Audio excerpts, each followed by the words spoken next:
Why is it that whenever a group seizes a country and forces it to become socialist or communist, they always go after the church?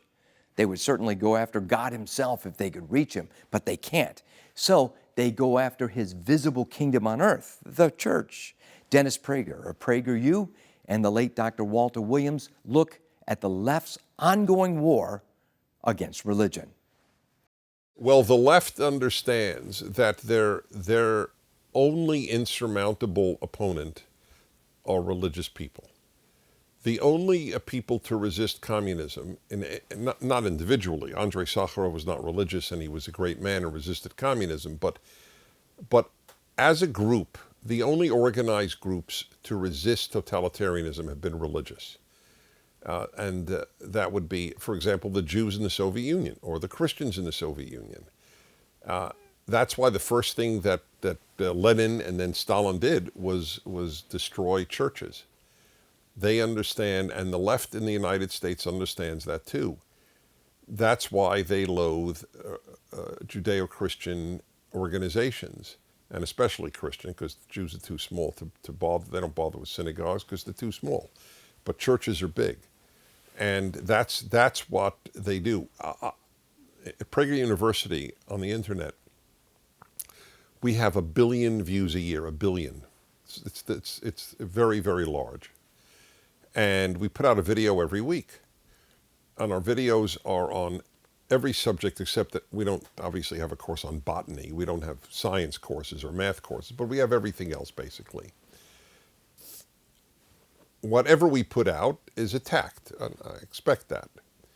But nothing is as attacked as much as our videos defending God.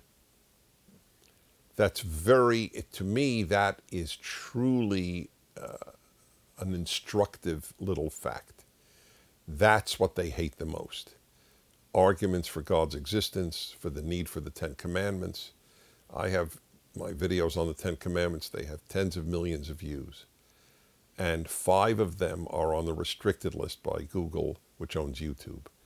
10 Commandments. We are completely losing our heritage. We were founded to be a one nation under God. I know under God was inserted in the 50s. I'm well aware of that. But God was central, whether people like it or not. In God we trust is central to American history. Franklin Roosevelt is the ideal of the left. He is he is an iconic figure.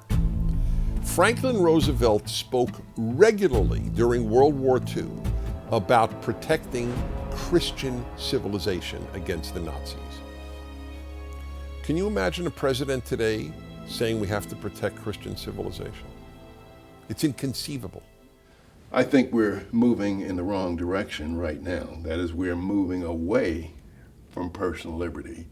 That is, we're seeing more and more control by government. And we're moving in the direction of totalitarianism. And I'm not saying that we're a totalitarian nation yet, but if you ask the question, which way are we headed, tiny steps at a time, are we headed towards more personal liberty or more government control over our lives? It would have to unambiguously be the latter, more government control over our lives. There are many battles we fight these days in trying to preserve what is best in the American experiment. But one battle that is necessary, in my humble opinion, is the battle over God. Our founders said that our rights come from God. Take God out of the equation, and we are left ultimately with government control over our lives. As founding father Patrick Henry once put it, it is when a people forget God that tyrants forge their chains. For Providence Forum, I'm Jerry Newcomb.